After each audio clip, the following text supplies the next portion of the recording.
Hello, everyone. My name is Archie. So today we're going to talk about urinary incontinence, which is a very common problem in the elder patient. So the prevalence of UI is pretty high. You can see that it affects most of the community involving older adults and also the residents of long-term care institutions. And when people getting older, this problem is also getting higher. And also, women is more sensitive to this problem compared to the men. So yes, we have more female patients in the clinic to complain of this problem, and that's why we want to focus on it.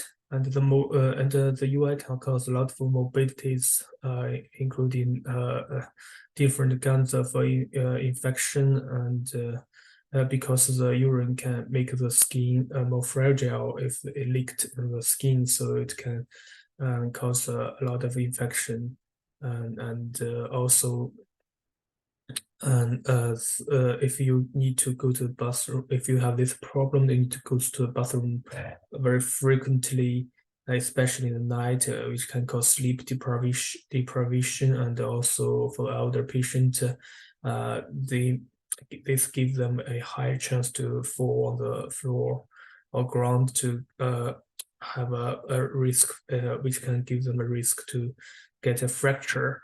And also for the elder patient who has these problems, will feel awkward to go outside with the families or friends. So this makes them to have social isolation.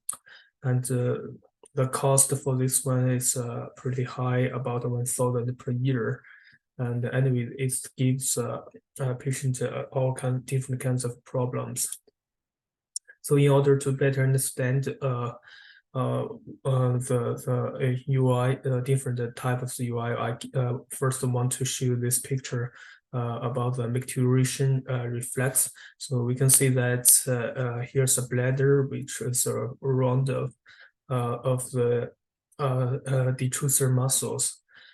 So whenever the bladder is getting full, the urine can makes the stretch receptor can feel it and send the signal to the spine and to the pons, which contains the micturition reflex center, and then further send the signal to the cerebral cortex.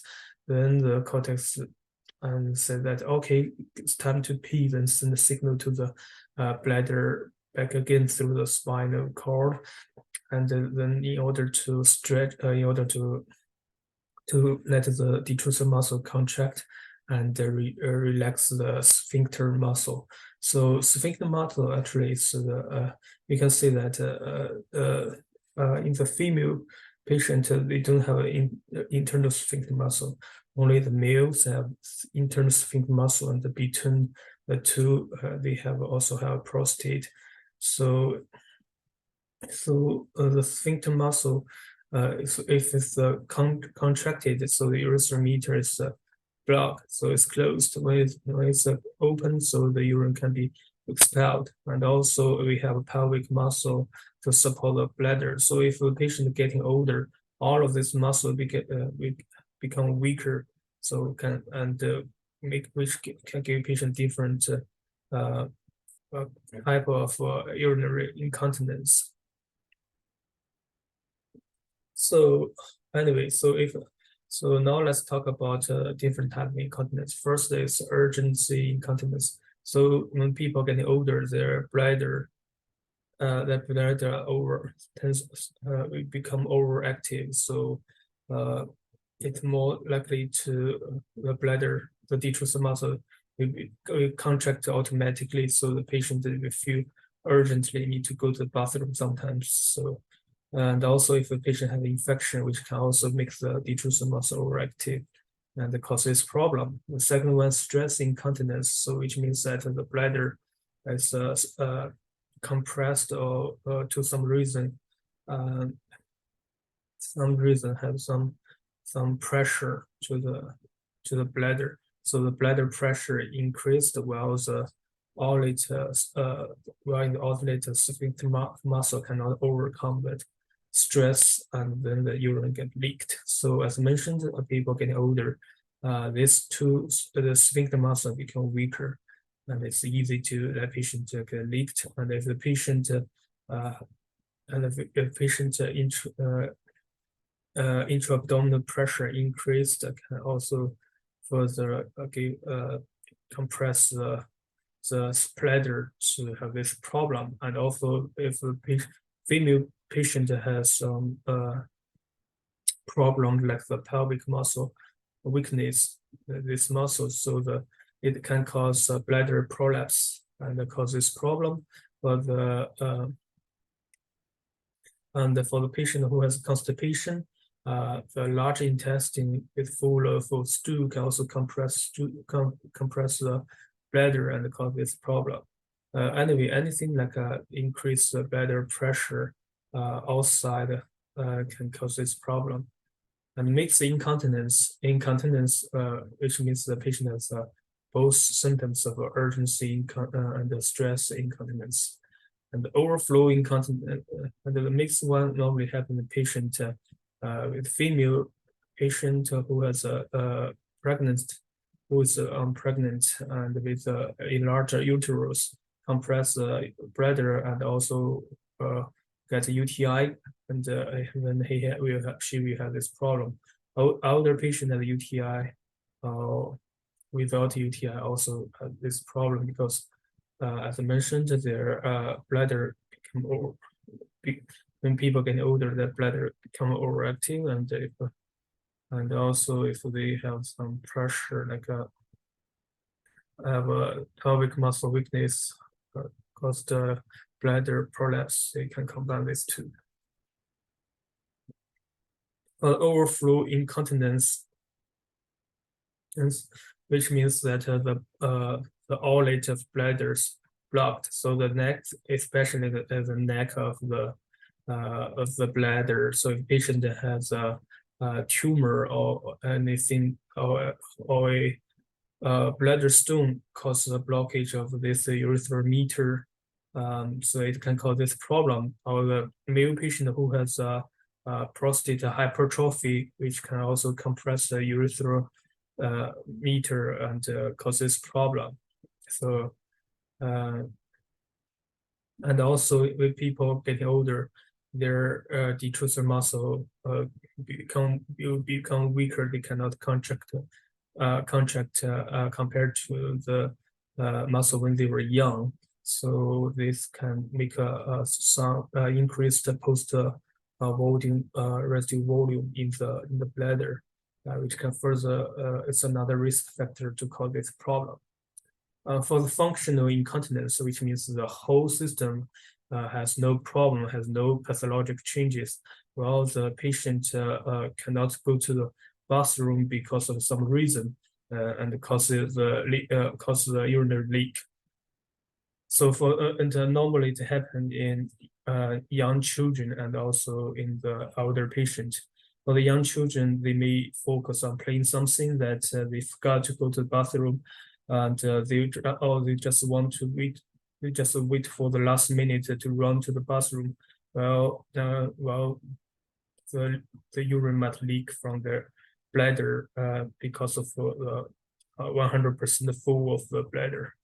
And for the elder patient, they may have some osteoarthritis or anything that makes them feel a lot of pain or difficulty to get off of bed. So they may not want to go to the bathroom so frequently because of those pain. So they just wait for the last minute to go to the bathroom, which can also cause a leak of urine from the bladder.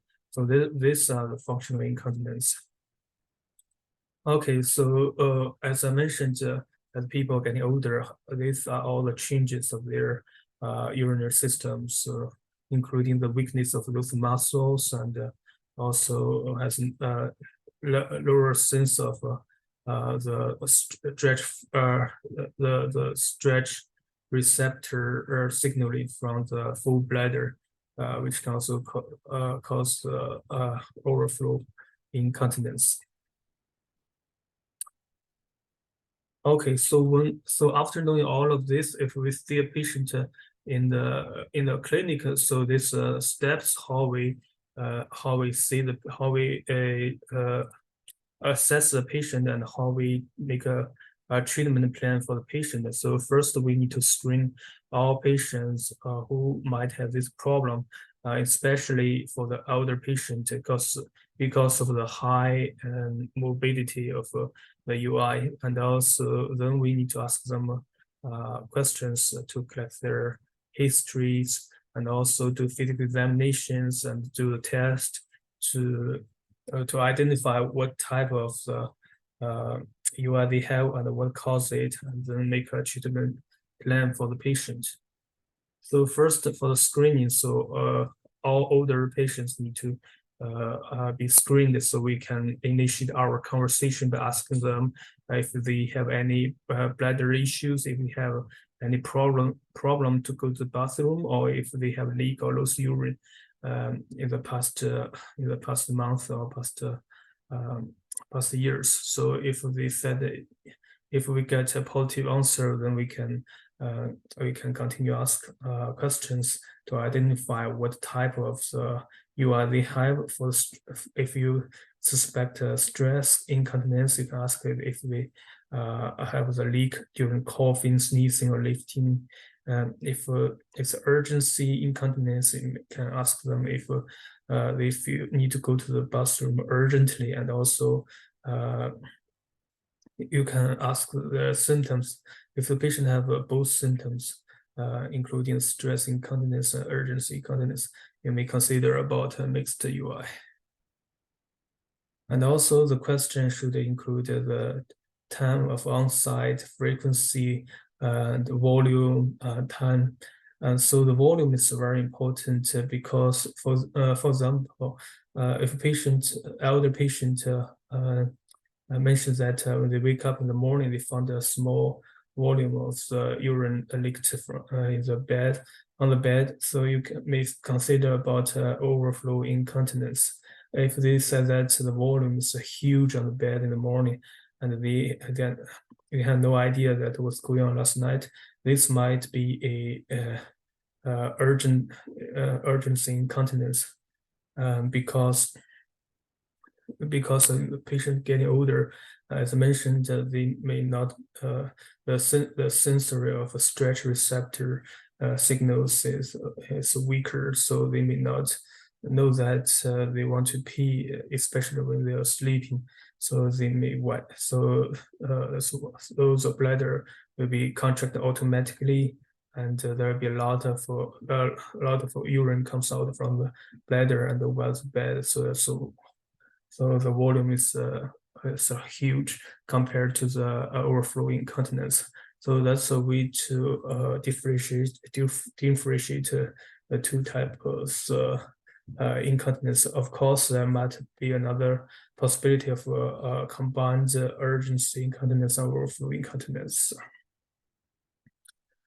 Okay, and and then we also need to see if patient has any constipation, to see if the constipation caused the incontinence, and also there are some red flags we need to pay attention to, including if the patient has suddenly have this problem, and if the patient have pelvic pain or any neurologic symptoms, we may consider about spinal cord compression, which is emergent situation. And if a patient hematuria, we may consider about UTI or bladder cancer. And also ask the patient or caregiver about the UI associated bother and impact on quality of life. And especially for the patient who has dementia and have a difficulty if you have a difficulty to communicate with them, you may ask their caregivers about these questions.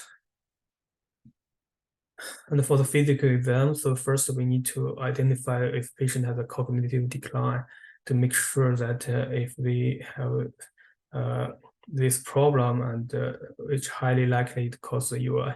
And also when you do the physical exam on their abdomen, you can do the percussion test to see if the bladder is full or not. And also you can do the to check the new genital urinary system to see if they have any infection on their reproductive organs.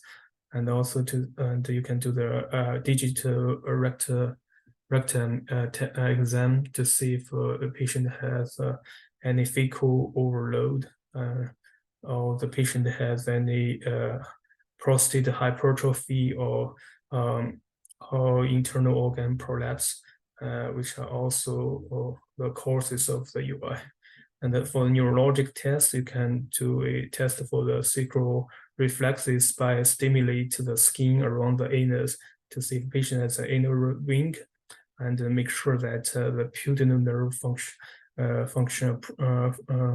has a function. And because pudendal nerve can control the external sphincter, and if this nerve has a problem, definitely the patient will have UI.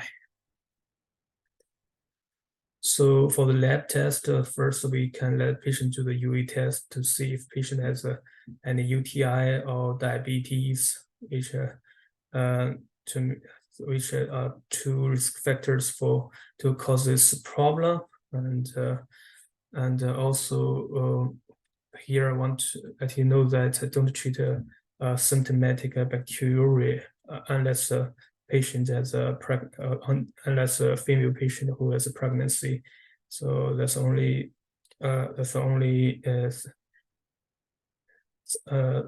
only way to treat that's the only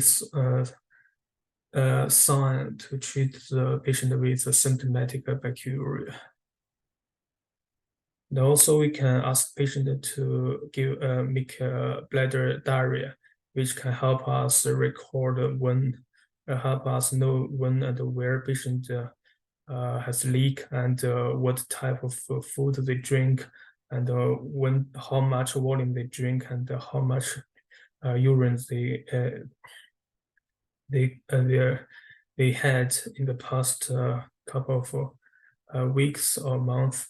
Then we can make a good plan to for the patient, like a behavior treatment for the patient to treat the UI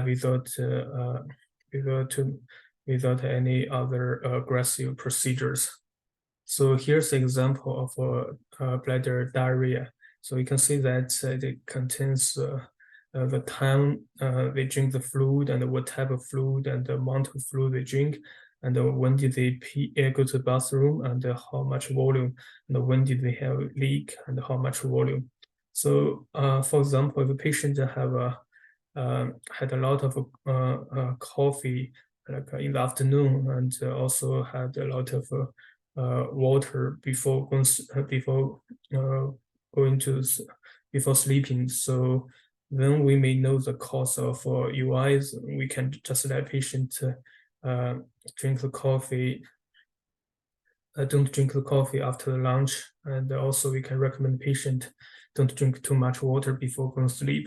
So hopefully the UI can be corrected using the behavior therapy, and also we can let the patient go to the bathroom regularly, like in every 4 hours, and also after meals. So anyway, so all of this method can help patient to treat the UI. And also we may test patient the post-void residue if a patient have prior urinary retention or any other problem listed here. So anyway, the PVR test is not regulated to do that unless the patient has this problem. And the urodynamic testing is more comprehensive, a little aggressive procedure to do the test for the patient to have unclear cause of UI. So I think this one, we need to put a catheter into the patient urethral and bladder, and also a catheter in, and also a detector into patient rectum, and also 2 electrodes in their perineal muscles in order to test their muscle function, and also rectum pressure, bladder pressure, urethral pressure, and PVR volume. So anyway, so it's a very comprehensive test. It gave us a lot of details of their urinary system. But that's really to do that because it's it's a little aggressive and also time consuming, about 2 to 4 hours to complete this whole process. So for the treatment, so as mentioned, the first step is to remove all of those risk factors to cause this problem to see if the patient is getting better. And also we can do some behavioral therapy based on the patient bladder diarrhea. And also we can combine with medication for the patient who has more complex symptoms. And also some minimally invasive procedures. Surgeries may be another option for a patient with more severe problem. And the last option is a catheter it's a catheter for those patient who has more severe illness, for the patient who has a problem that cannot be solved by the above options. So first, behavior therapy, we can recommend the patient to lose their body weight to decrease the intra-abdominal pressure. And this way can help most of patients with the UI. And also we can let them to avoid drink too much coffee in the afternoon, and also alcohols or quit smoking. All of this can help the patient. And so for the exercise, so we can let patients to do some pelvic floor exercise, aka Kegel exercise, and urgency suppression exercise, bladder training, and promoted voiding. For the Kegel exercise, this one can help patient with urgency, mixed and stress UI, and just perform isolated pelvic muscle contraction for 2 to 3 seconds with the relaxation of similar duration, and repeat 15 minutes, complete 3 sets daily, and extends the period of holding relaxation by 1 second per week until each is 10 seconds in duration. For bladder training, it can help patients with urgency UI, and just let patients stand still, sit down, turn around to the bathroom, when they have a feeling to go to the bathroom, and perform several pelvic muscle contractions, urgency decrease, and go to the bathroom. And also let them to go to the bathroom frequently and regularly, and this may take several months to succeed. Well, promoted voting is for a person who has a moderate to severe cognitive impairment. So we need to educate the caregiver how to let patient go to the bathroom regularly, and lead the patient to the bathroom, and give the patient positive feedback when he or she toilets. It's central.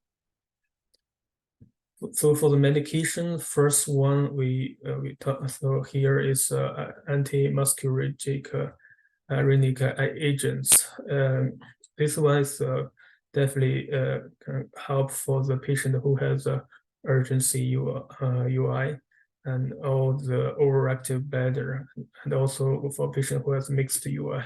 So this one can, but this medication can give patient anti-muscarinic effect. So it's contradicting patient with narrow angle glaucoma, urinary retention, or patient has Alzheimer's diseases with acetylcholine esterase inhibitor. So those are all of contraindications for the patient. Anyway, just be careful if you want to treat the patient with UI. So here are the options of those medications. So we use oxybutynin a lot in the clinic, and start from the minimum dose first. Mirabegron, this beta-3 agonist. So this one can also relax the detrusor muscle by act on the beta-3 receptor, and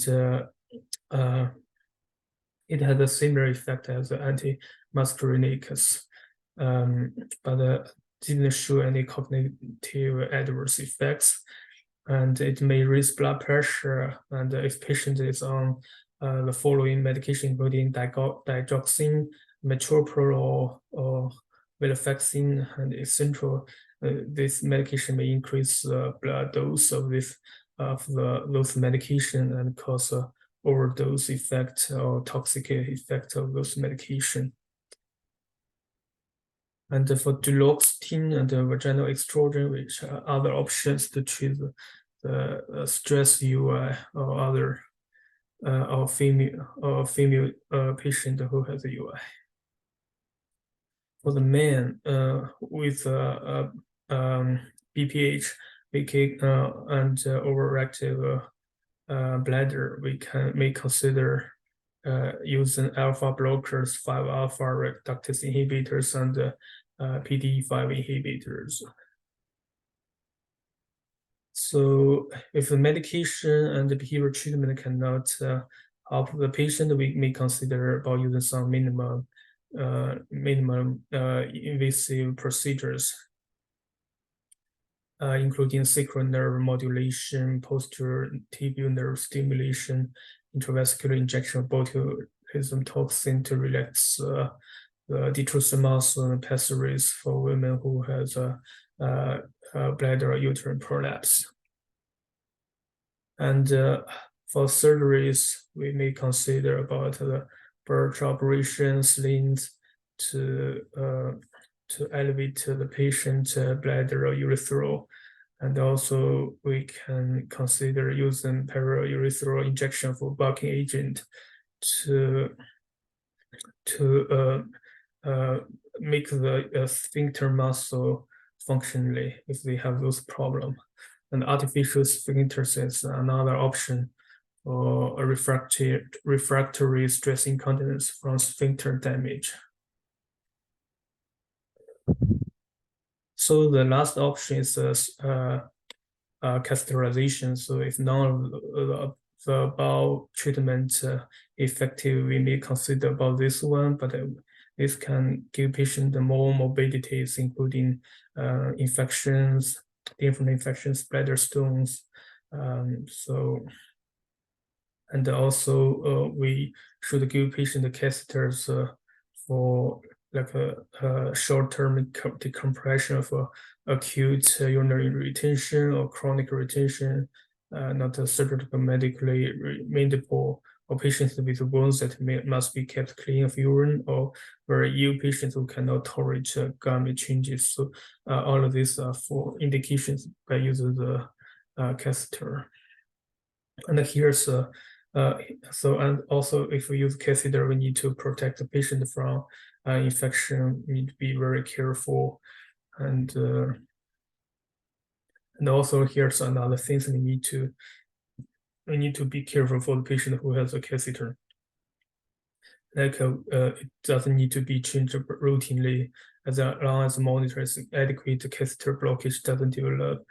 And so if a patient have a Foley catheter with a lot of infections even after using the antibiotics, so in that case we may consider using the suprapubic catheter, which can help patient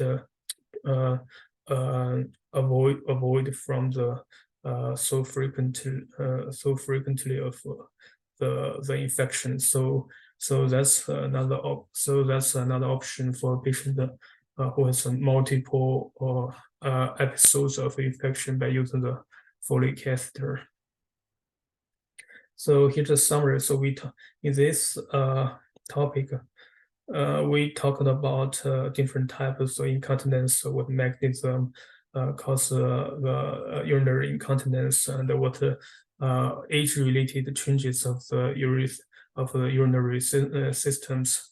And we also talk about how to encounter patient step-to-step approach to a patient, including how to ask patient history, how to do physical exam, how to assess patient, how to make a appropriate treatment for the patient, and also we talk about for those details of assessment of treatment. So here's a question. I want to read it and answer the questions. So 17 years old female has symptoms of large entry for UI.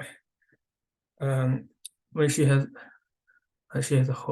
trouble holding urine and has a strong urge to urinate and leakage, when she coughs or sneezes. So first, can you please let me know what type of UI she has?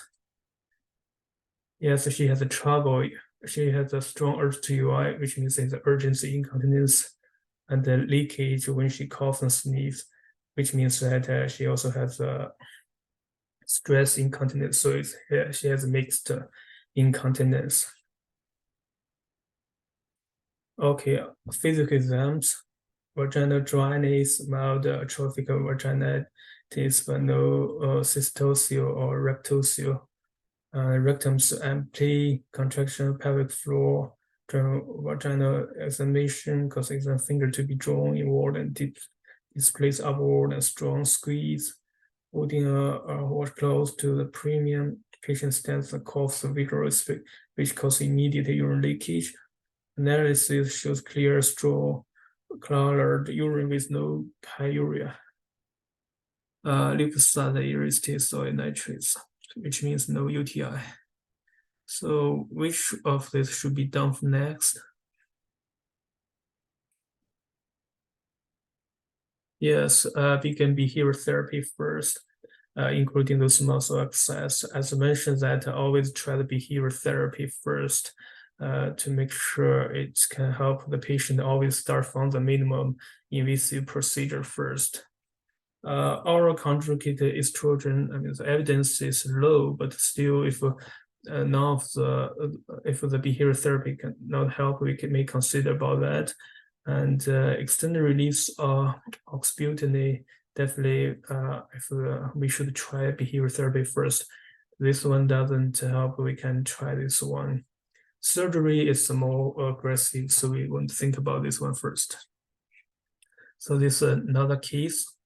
81-year-old female recently admitted to nursing facilities, frequently incontinence of urine. Patient had a history of Alzheimer and lumbar stenosis. Current medication including calcium, vitamin D, acetaminophen.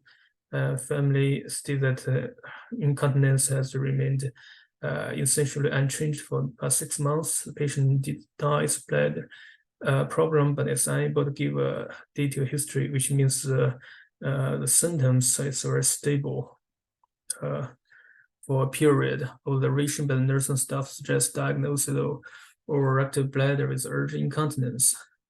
Physical exam, no evidence of severe atrophic vaginitis, pelvic prolapse or fecal infection, catheterization. In a few minutes of episode of incontinence review, residue volume 40 milliliter, which means it's normal, right? If the patient PVR volume is lower than 50, which means it's a normal volume. Urinary UA test shows 3+ bacterial, 6 WBC high perfuse culture growth, 100,000 coniform units of E. coli sensitive syphilis. Yeah, has some UTI. So what's next step for treatment? Yes, so still start with behavior therapy first. We choose this one because patient has some cognitive decline. Remember, patient has a history of Alzheimer disease, so we should educate the caregiver to help the patient have go to the bathroom or not go to the bathroom to pee regularly. And also the first one is the beta-3 agonist. We won't think about this one first. And antibiotics, yeah, patient has a UTI, but the patient symptoms is stable and in the past 6 months. So for the elder patient who has stabilized the symptoms, we normally also don't think about the antibiotics first. So even we use antibiotics, the UI symptoms actually won't be improved a lot based on the clinical experience and evidence. So that's why we won't think of this one as well. And the last one is by using the anti-muscarinic medication, which is also not the first option for this patient. So yes, C is the right answer.